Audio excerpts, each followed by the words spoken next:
पटना नगरिया में आज हम मिलवाने जा रहे हैं डिप्टी मेयर उम्मीदवार हैं रेखा कुमारी उर्फ रेखा गुप्ता के नाम से भी लोग जानते हैं इनको।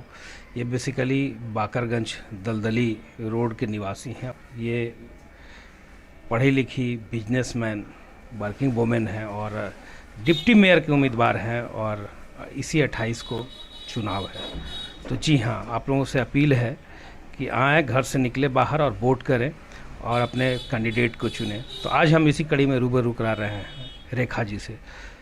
मैम, आपका क्या होगा एजेंडा? कि मेरा चुनाव चिन्ह बकरी छाप है, रेखा कुमारी मेरा नाम हुआ और क्रमांक संख्या मेरा 12 है। तो इस पे वोटिंग आने वाले चुनाव में मेरे लिए वोटिंग करे पटना नगर निगम की जनता, और आपके माध्यम से मैं आप लोगों तक पहुंचना चाह रही हूं। तो मेरा एजेंडा होगा कि सर्वप्रथम पटना नगर निगम में शुद्ध जल की व्यवस्था, शुद्ध पीने के पानी की व्यवस्था, जो कि बहुत से वार्डों में नहीं है। अभी तक उस पर काम नहीं हुआ। मैं वार्ड नंबर अभी 21 में गई हूँ, वहाँ की जनता कुएं की पानी पीने को विवश है। नल लग गया बट वहाँ पे नल में पानी नहीं है। दूसरी हो गई कि गंदे पानी की निकासी की व्यवस्था, जो कि बहुत जगह नहीं है। हर संकरे गलियों में ऐसे ही खुले में नाले बह रहे हैं जो स्वास्थ्य के लिए बिल्कुल हानिकारक हैं। उस गली से गुजरने पे लगता है कि हम लोग मतलब किसी गांव से गुजर रहे हैं।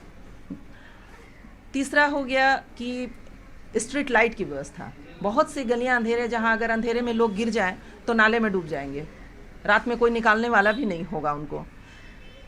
बहुत कैमरे की व्यवस्था नहीं है, बहुत से चौराहों पे इतनी तरह की घटनाएं सामने आती हैं, इतने असामाजिक तत्व, कभी चेन की छीना झपटी हो जाती है, कभी कुछ हो जाती है, तो उस पर भी वो लोग पकड़े नहीं जाते हैं, क्योंकि एक बार लग तो जाती है ये सामान, लेकिन उनका रख रखाव नहीं होता, उनका सही ढंग से वो कार्य नहीं कर पाते हैं।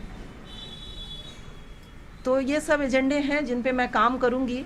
इंक्रोचमेंट कम करना है और उन लोगों को एक सही जगह पे अस्थायी निवास भी देना है कि वो उनका जीवन यापन भी चलता रहे और पटना को जाम से निजात भी मिले। तो आप एक बिजनेसमैन वीमेन थी और अचानक से आप चुनाव में कैसे डाइवर्ट हुई?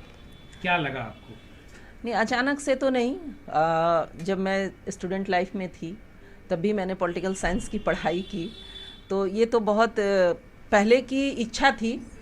लेकिन पारिवारिक, जब मेरी शादी हो गई, बच्चे हो गए, तो उस फर्ज को पहले पूरा किया। उसके बाद अपने उस दबी हुई इच्छा को सोचा कि अच्छा मौका है, अभी महिलाओं के लिए इतना सुविधाएं मिल रही हैं, तो क्यों ना मैं अपने उस इच्छा को भी पूरा करूं और पटना नगर निगम की जनता को अपना सेवा दूं। तो जी हाँ, ये पढ़ी लिखी हैं और ये खुद पटना के नागरिक के लिए कुछ करना चाहती हैं, और पढ़ लिख करके जब आएंगी तो नेचुरल है कुछ न कुछ अच्छा ही करेंगी। तो हम ये जानना चाहेंगे कि जो बरसात में अमूमन देखा जाता है कि मेन सड़क तो ठीक रहता है, लेकिन गली अगर देखें तो बहुत ही बुरा हाल रहता है, पानी भर जाते हैं, उस सब के लिए आप क्या कीजिएगा? उसके लिए नालों की सफाई की ज़रूरत है। नाले जाम हो जाते हैं जिसके कारण पानी निकल नहीं पाता है, और वो गली मोहल्लों में नाव चलाने, पिछले कुछ सालों में देखा होगा आपने कि कभी कभी तो कंकड़बाग जैसे एरिया में नाव चलने लगती है, तो नालों की सफाई उड़ाही नहीं हो पाती है, जिसके कारण पानी निकल नहीं पाता प्रॉपर ढंग से।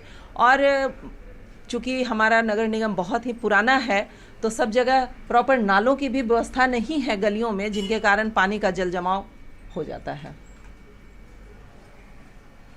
तो ये डिप्टी मेयर उम्मीदवार हैं और आप स्वतंत्र हैं चुनने के लिए, तो आप निकले घर से और 28 तारीख को अपना वोट दें।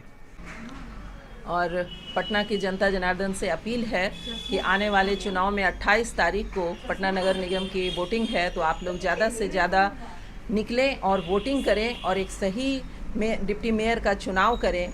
और मेरा क्रमांक संख्या 12 है, चुनाव चिन्ह बकरी छाप है, और डिप्टी मेयर के लिए ब्लू बॉक्स में वोटिंग हो रही है।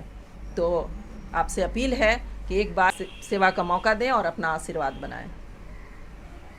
तो जी हाँ, देख रहे हैं कॉन्फिडेंस, अगर कॉन्फिडेंस लेवल है तो कुछ न कुछ तो ज़रूर करेंगे ही। तो आप साथ दें और बने और रहें। नौ वर्ष मंगलमय हो, बहुत बहुत शुभकामनाएं, समृद्ध हो, उन्नत हो, सुखी हो, आनंददायक हो, मंगलमय हो।